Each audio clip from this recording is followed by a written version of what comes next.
primer lugar. La embolia pulmonar es una obstrucción de la arteria pulmonar o de sus ramas por un trombo o un émbolo. Y el 90% de estos trombos o émbolos proceden de los miembros inferiores, de una trombosis profunda de los miembros inferiores. No estamos hablando de varices superficiales que también pueden lanzar émbolos. Estamos hablando de trombosis venosa profunda de los miembros inferiores. La siguiente.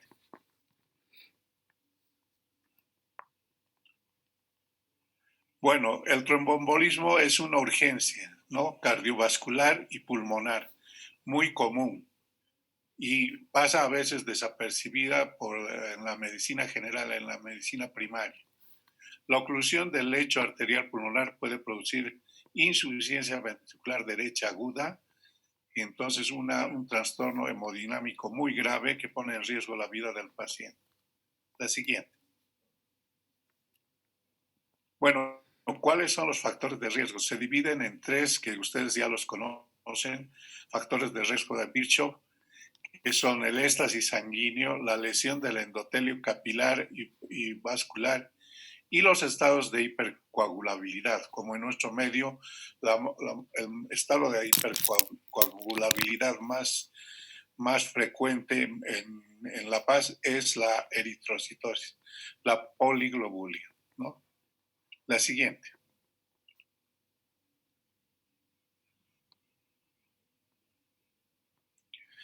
Los factores de riesgo fuertes, los más importantes, van desde la trombosis venosa profunda, que ya dijimos, fracturas de cadera, de pierna, de hombro, prótesis de cadera o rodilla, cirugía mayor, ¿no? Grandes cirugías abdominales, como pueden ser, por ejemplo, las histerectomías, traumatismos mayores, lesión e inmovilización en pacientes más de 48 horas en el último mes.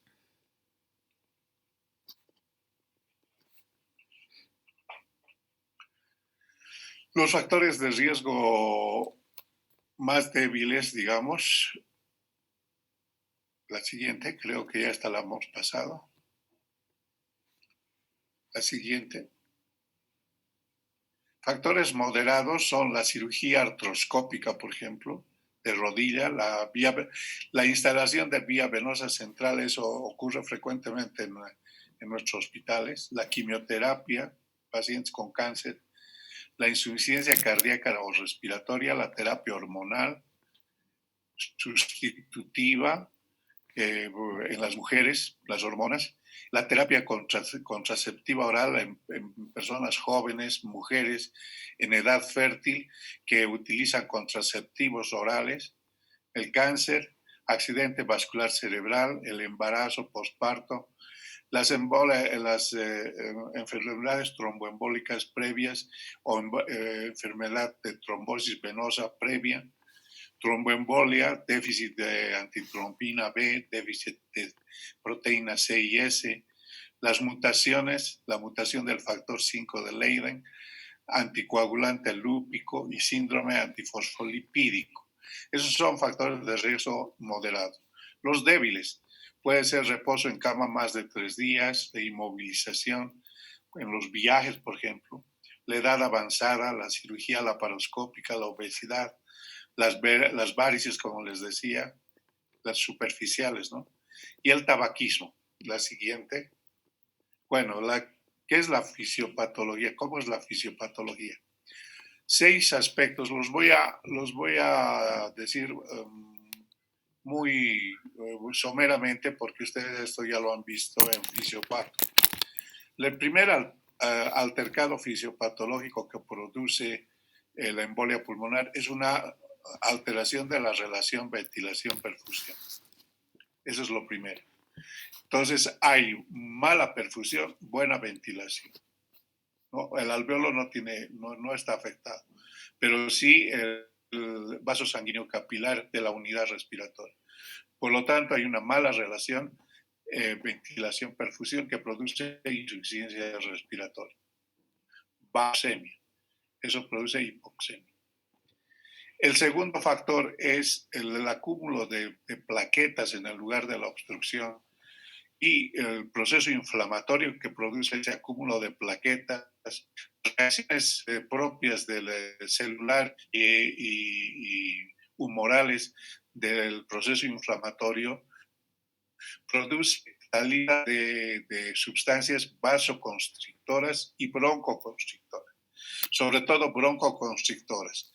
Ese espacio pues, a la pared de la vía respiratoria, o sea, de los bronquios, y producen broncoespasmo.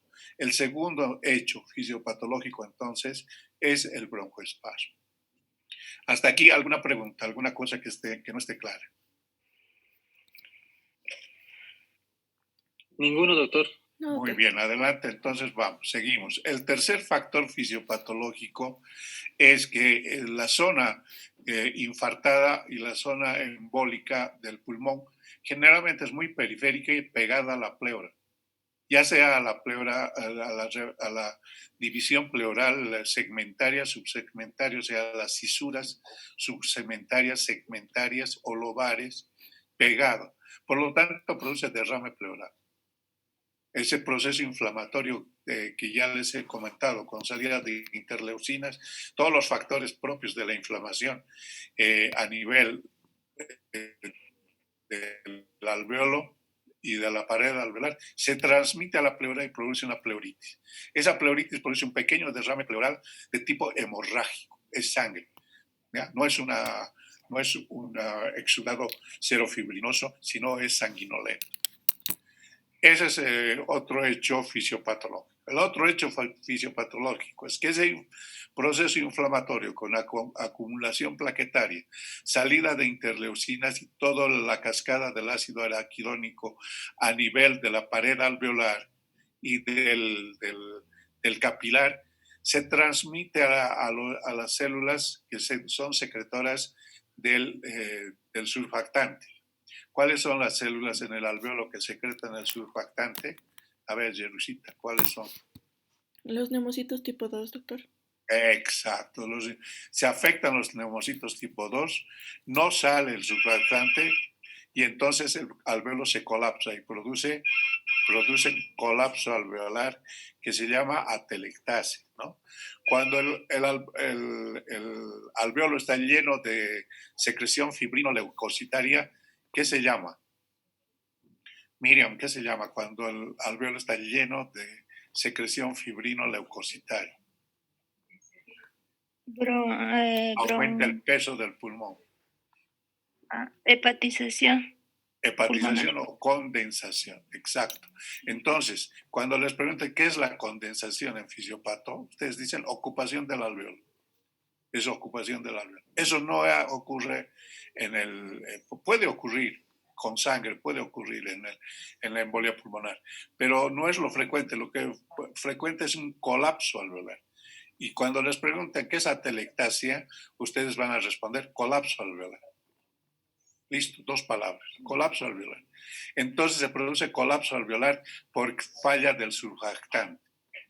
Y son atelectasias laminares, no son atelectasias segmentarias, son laminares, son como láminas. Listo, estamos en el siguiente hecho fisiopatológico. Todo esto produce hemorragia, salida de sangre. Por lo tanto, el paciente tiene niveles de sanguinolentos en los alveolos que después se transmiten a la vía respiratoria y produce hemoptisis, o sea, sangrado. Ese es el siguiente hecho fisiopatológico. Entonces estamos hablando primero de alteración de la relación ventilación-perfusión. Segundo, derrame pleural. Tercero, atelectasia. Cuarto,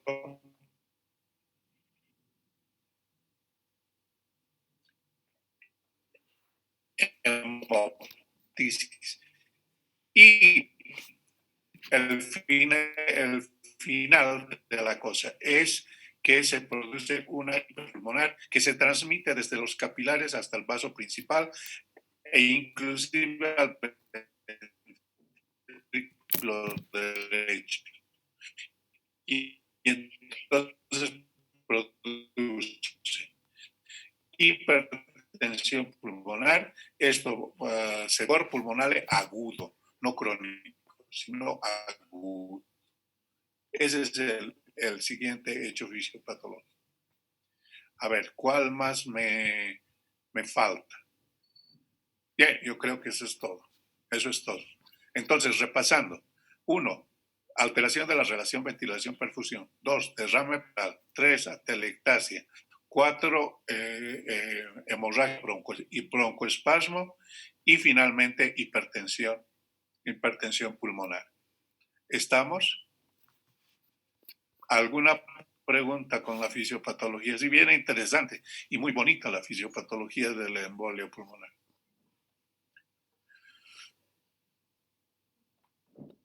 Doctor, ¿puede repetir la parte de hipertensión pulmonar? Es que se cortó su audio.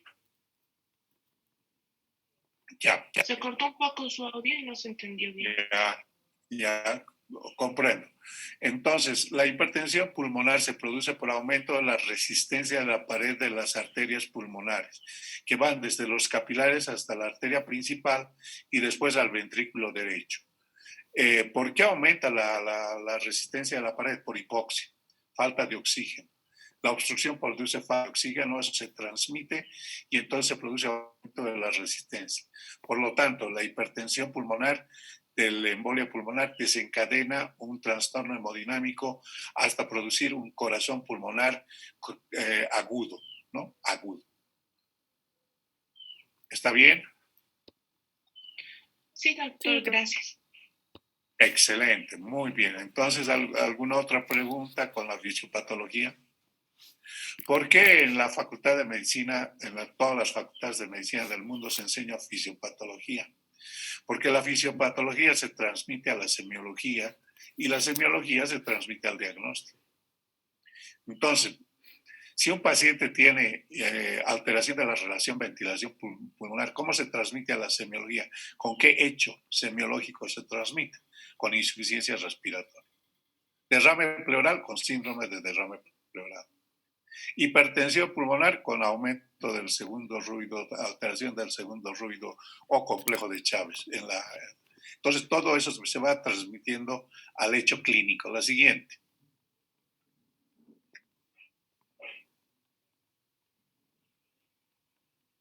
Entonces, si nosotros tenemos un paciente que tiene insuficiencia cardíaca derecha por hipoxia y por aumento de la resistencia de la arteria pulmonar, lo máximo, es decir, lo extremo que puede ocurrir es un shock cardiogénico y muerte. Por todas estas cosas que ustedes están, aumento del gasto cardíaco, disminución de la perfusión coronaria, entonces disminución de la presión sistémica, aumento del gasto cardíaco, contractibilidad disminuida del corazón, y todo eso desencadena shock cardiogénico y puede producir la muerte. Por lo tanto, si ustedes están en presencia de una embolia pulmonar, la diagnostican y el paciente ya está comenzando a presentar insuficiencia cardíaca, peligro de muerte. El paciente puede morir. Ya, eso es lo que quiere decir esta diapositiva. La siguiente. Bueno, ahora sí, los aspectos clínicos. Entonces, ¿cómo se presenta clínicamente una embolia pulmonar? Primero con disnea, pues, ¿no? El paciente está con una disnea súbita. Dolor torácico en puntada de costado. Esputos hemoptoicos. Sensación de falta de aire o presión en el pecho con dolor pleurítico y derrame pleural. Entonces, la disnea en reposo en 73%, la taquipnea en 53%, son los hechos más importantes. Y fíjense, taquicardia en el 100% de los casos, hemoptisis en el 11% de los casos. Entonces, pero tienen que basarse como un secreto, como un tip, en una tríada. Esa tríada es dolor torácico grave, severo, torácico en puntada de costado o retroesternal, disnea súbita severa con opresión, con sensación de que se está muriendo el paciente. Y tercero es el dolor, el esputo hemoptoico. Entonces, disnea, esputo hemoptoico y dolor torácico es la triada sintomática del TEP, del embolismo pulmonar. La siguiente. Ya, entonces no vamos a repetir. El perfil del dolor es de origen tromboembólico pulmonar. Es un dolor en puntada de costado, ¿no? La siguiente. Entonces, aplicamos unos criterios que se llaman criterios de Wells para hacer el diagnóstico. Tenemos en una columna las variables que pueden ser cáncer activo, hemoptisis, cirugía reciente, trombosis venosa profunda previa, frecuencia cardíaca mayor de 100, signos clínicos de trombosis venosa profunda y sin otro diagnóstico, no tiene otro diagnóstico. Entonces, cada uno de estos tiene puntaje. Los puntajes más altos son 1.5 para la cirugía reciente, la trombosis previa, la frecuencia cardíaca mayor de 100 y 3 puntos para los signos clínicos de trombosis venosa profunda.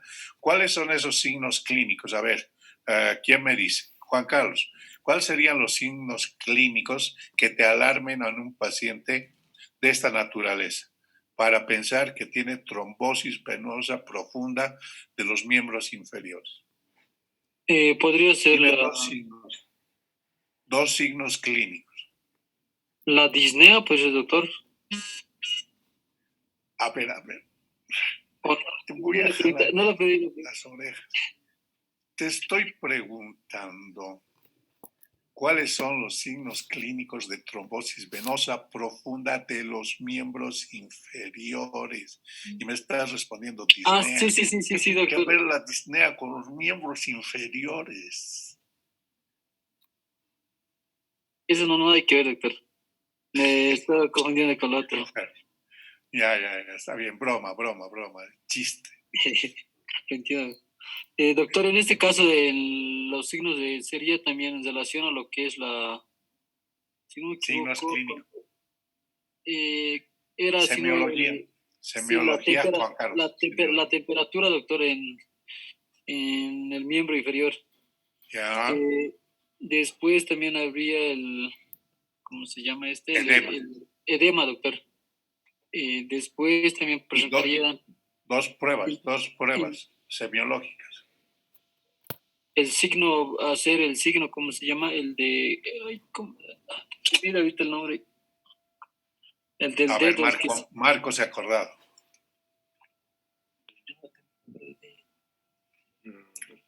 Olo. El signo de óleo. ¿Y el otro? Homans, doctor. Homans, sí. Anaí, Homans. Entonces tienes que hacer Homans y Olo, y además vas a ver el edema del miembro inferior. Y como ha dicho Juan Carlos, aumento de la temperatura, un edema coloradito, bien doloroso. Eso es trombosis venosa. Eso es 3 puntos para el diagnóstico. Entonces, si la probabilidad es alta, la suma es mayor de 6. Si es moderada es 2.5 a 5.5 y si es baja, 2. Eso es para hacer el diagnóstico, chicos. Para aproximarse al diagnóstico de TEP. Porque no es fácil, ¿eh? O sea, pasa desapercibido. Es un examen a los residentes, les decimos, a ver, les presentamos el caso y les decimos cuál es el diagnóstico diferencial, con qué. En la clínica, estamos en la clínica. No hemos pasado a los laboratorios todavía. Y toda la vida se equivocan. Siempre dicen neumonía. Neumonía, doctor. No es neumonía. Esto es una embolia pulmonar porque por los criterios de Wells hay que examinar los miembros inferiores, descartar trombosis venosa profunda. Hemos dicho que el 90% de los casos de embolia provienen de trombosis venosa profunda de los miembros inferiores. Listo, la siguiente.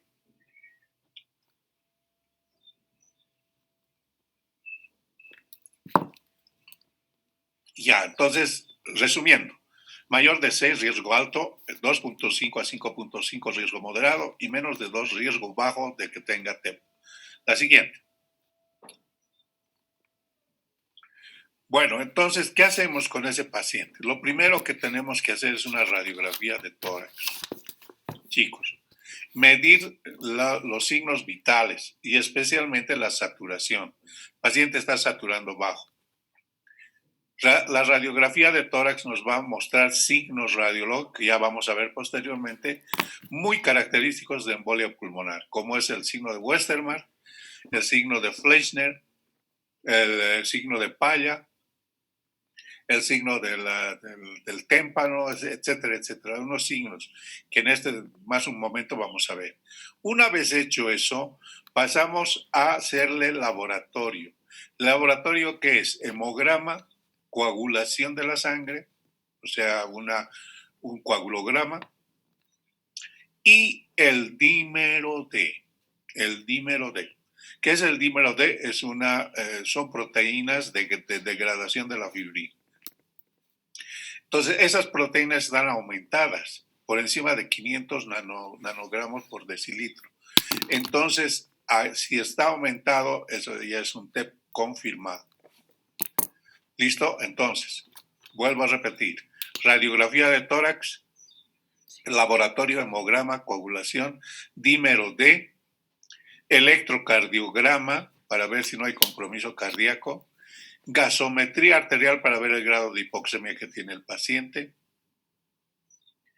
Y finalmente le hacemos un TAC multicorte con contraste, o sea, una angiotomografía.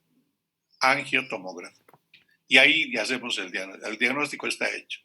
La siguiente. Podemos agregar al examen, a estos exámenes, la ecocardiografía. La ecocardiografía es muy importante para determinar las características de cómo está su arteria pulmonar. Porque si la arteria pulmonar está comprometida, hay disminución de la luz con aumento de la pared de la arteria, o sea, hipertensión pulmonar, el paciente tiene riesgo de morir. Riesgo de morir.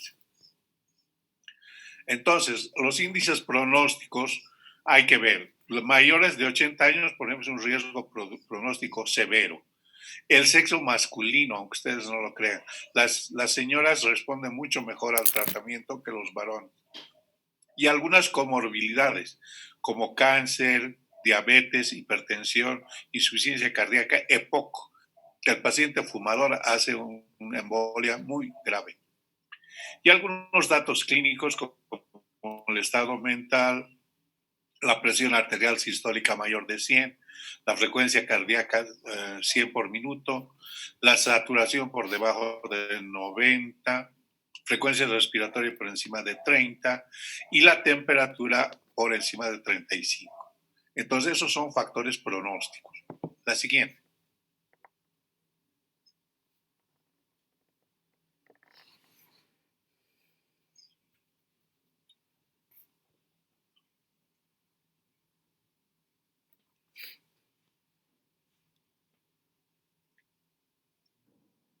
La siguiente.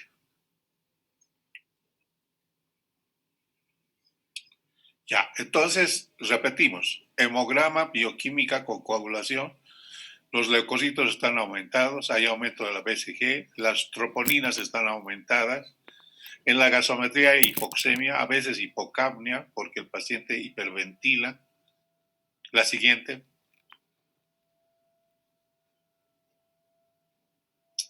El dímero de degradación de la fibrina. Entonces, tiene un alto valor predictivo negativo, 99%. Si sale negativo, puedes estar seguro que no es TEP. La siguiente. Falsos negativos pueden haber en el dímero D, por tratamiento, cuando un paciente está en tratamiento con warfarina, por ejemplo. Cuando los síntomas duran más allá de 3 días. Hasta algunos dicen hasta 7 días. Si pasan los 7 días, el dímero D puede ser falso negativo. La presencia de trombos pequeños también es falso negativo. Infarto pulmonar aislado, falso negativo. Y la trombosis venosa distal aislada, también falso negativo. La siguiente. Pero el dímero D es muy importante. Electrocardiográficamente. Ya han hecho cardiología ustedes, ¿no? Entonces ya me pueden decir qué hay en ese electrocardiograma. El síndrome o el patrón de McGinn-White, ¿no? McGinn-White, ¿se acuerdan del McGinn-White? ¿Sí? ¿Quién me puede decir?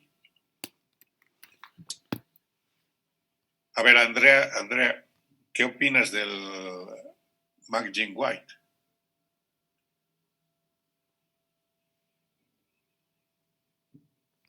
¿Qué es el McGinn-White?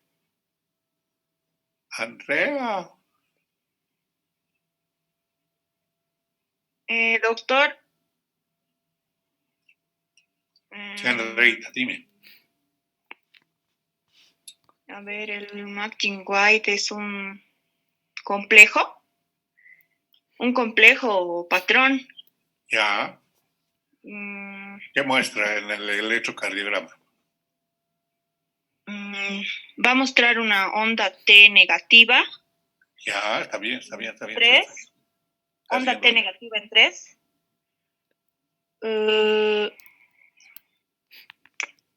Onda. A ver. Anaí, ¿qué opinas? Primero que nada, por la afectación de las cámaras derechas, el eje va a estar desviado a la derecha. También vamos a ver que se va a presentar, como ya dijo mi compañera, la onda T, pero también la Q negativa en la derivación 3. Y la onda S va a estar negativa en la derivación 1. Sí, eso es lo que puedo recordar. S1, Q3, T3, ¿no? La siguiente. Vamos a ver mejor un electrocardiograma.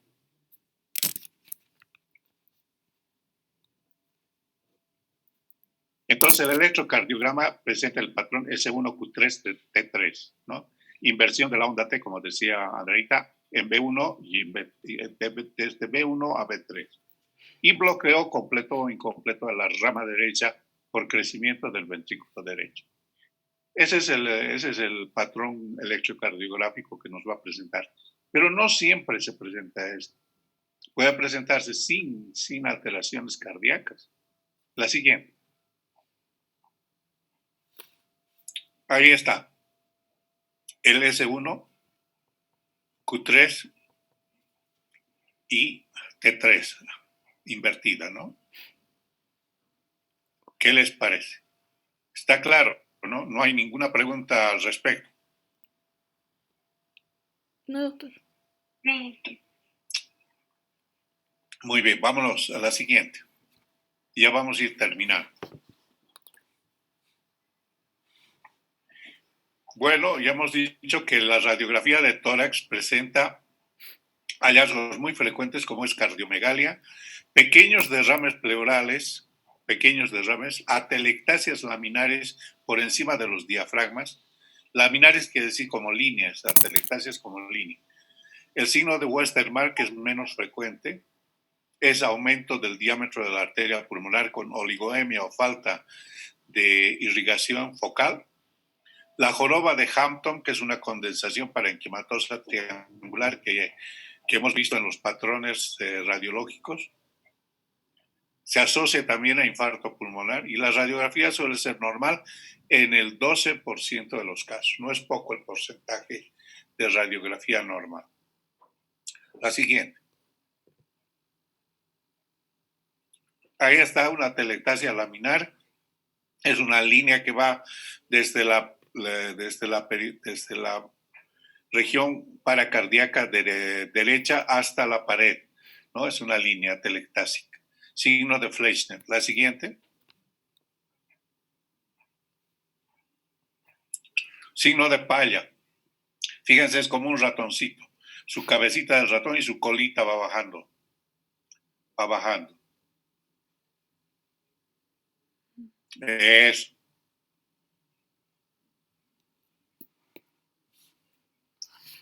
Signo de palla. La siguiente.